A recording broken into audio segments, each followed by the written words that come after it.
لے لو۔ اس نے کہا میں لوں گا۔ آپ نے کہا جتنی چھڑی تمہیں لگی ہے مجھے مار لو۔ اس نے کہا مگر یا رسول اللہ جب مجھے چھڑی لگی میں تو ننگے بدن تھا، آپ نے قمیص اتار دی، اور اس شخص نے چھڑی ہاتھ میں لے لی، اور تمام صحابہ مبہوت دم بخود کہ یہ گستاخ کیا کر رہا، اور اس نے چھڑی کو تو پھینک دیا اور حضور اکرم صلی اللہ علیہ وسلم کے جسم اطہر کو اور اس جگہ پہ جہاں پشت پہ آپ کی مہر نبوت اس جگہ کو اس نے چوم لیا۔ اس نے کہا بس میرا بدلہ پورا ہو گیا۔ عزیزان گرامی، انصاف صرف کہنے کی چیز نہیں ہے، یہ کر گزرنے کی اور بھگت لینے کی چیز ہے، اور یہ ہر ایک کے بس کی بات نہیں ہے۔ یہ اللہ کے رسول نے ہمیں یہ تربیت دی ہے۔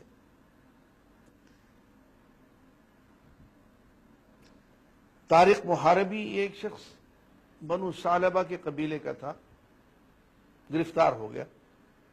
لوگ اس کو پکڑ کے مسجد نبوی میں لے آئے، اور ایک انصاری کہتے ہیں کہ یا رسول اللہ یہ وہ شخص ہے کہ اس کے مورث نے، اس کے دادا پردادا نے ہمارا ایک آدمی قتل کیا تھا، ہم اس کے بدلے میں اس کو قتل کریں گے۔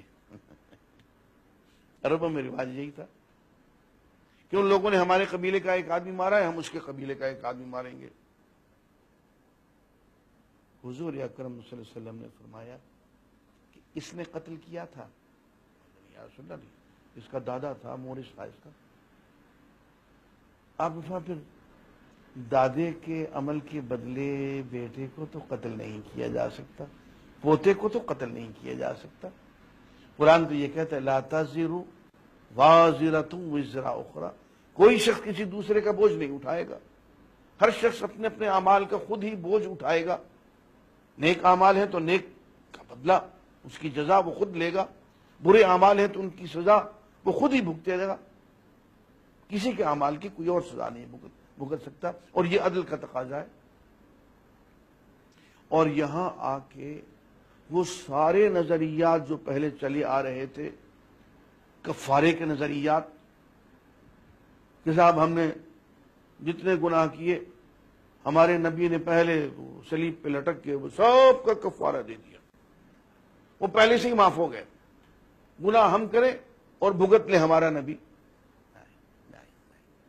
یہ عدل کے خلاف ہے۔ اور عزیزان گرامی، عدل و مساوات کیا ہوتی ہے؟ میں نے عرض کیا کہ کہنا آسان ہے، کرنا مشکل ہے۔ غزوہ بدر میں جب یہ صحابہ مدینہ منورہ سے روانہ ہوئے بدر کی طرف تو سواریاں نہیں تھیں، اب ایک سیٹ جو ہے اس کے لیے 3 آدمی، چنانچہ ایک آدمی سوار ہے اور 2 آدمی پیدل چل رہے، اتنی کم سواری ہے۔ اور جب حضور اکرم صلی اللہ علیہ وسلم کی باری آئی پیدل چلنے کی تو تمام صحابہ کہتے ہیں یا رسول اللہ میں آپ کی جگہ پہ پیدل چل لیتا ہوں، فلاں کہتے ہیں یا رسول اللہ میں آپ کی جگہ پہ پیدل چل لیتا ہوں۔ اور آپ فرماتے ہیں کہ دیکھو نہ تو میں جسمانی طاقت میں تم میں سے کسی سے کم ہوں، اور نہ ایسا ہے کہ جنت کی مجھے ضرورت نہ ہو اور تمہیں مجھ سے زیادہ ضرورت ہو، ایسا بھی نہیں ہے، تو پھر کس وجہ سے میری باری میں تم پیدل چلو گے؟ 150 کلومیٹر کا فاصلہ ہے مدینہ منورہ سے میدان بدر تک، اور جہاں جہاں جب جب حضور اکرم صلی اللہ علیہ وسلم کی باری آئی پیدل چلنے کی، آپ سواری سے اترے اور اپنی باری پہ پیدل چلتے رہے۔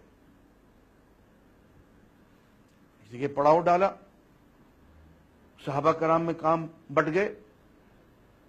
حضور اکرم صلی اللہ علیہ وسلم کے حصے میں کام یہ آیا کہ آپ لکڑیاں کاٹ کے جنگل سے یا چن کے لائیں۔ صحابہ نے کہا یا رسول اللہ یہ کام ہم کر لیتے ہیں، فلاں نے کہا جو میرے حصے کا کام ہے میں خود کر کے رہوں گا، کوئی اور نہیں کر پائے گا۔ مسجد نبوی کی تعمیر ہوئی، صحابہ کرام نے مزدوروں کا سا کام کیا، حضور اکرم صلی اللہ علیہ وآلہ وسلم نے مزدوروں کی طرح کام کیا۔